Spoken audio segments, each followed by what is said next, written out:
First, fake food news. Now, fake milk?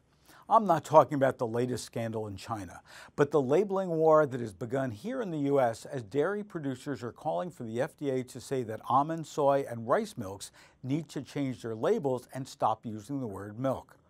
On the other side is the Good Food Institute, who asked the FDA to declare that foods can use terms such as milk and sausage so long as they're modified to make clear what's in them. It's not a new story. In 1886, dairy producers supported a federal tax on margarine, which was dubbed counterfeit butter by Representative William Price of Wisconsin, a major dairy state. In 1902, that law was amended to increase the tax on margarine dyed to look like butter. Some states went so far as to prohibit the sale of dyed margarine, which was naturally white.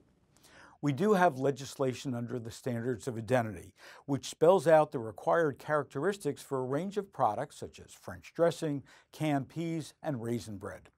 Milk's Standard of Identity says it's obtained by the complete milking of one or more healthy cows.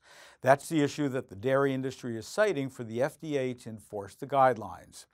It seems like the workaround that some brands are using is to list their labels in one word, like soy milk or almond milk, effectively conveying the image of dairy milk while still being legal in the letter of the law. But isn't that a bit misleading? Being the grandson of a dairy farmer who milked cows, not plants, I have to agree. Soy and nut milks are terrific alternatives and have clearly stolen sales away from dairy-based milks. Now, with cellular agriculture-derived dairy milks on the market, it becomes even more confusing for shoppers. Maybe the fairest solution is for these non-dairy products to look to the frozen food case, where non-dairy frozen desserts do quite well without misleading labeling. And by the way, these products are so well established by now, removing the milk from their labels wouldn't even make a dent in sales.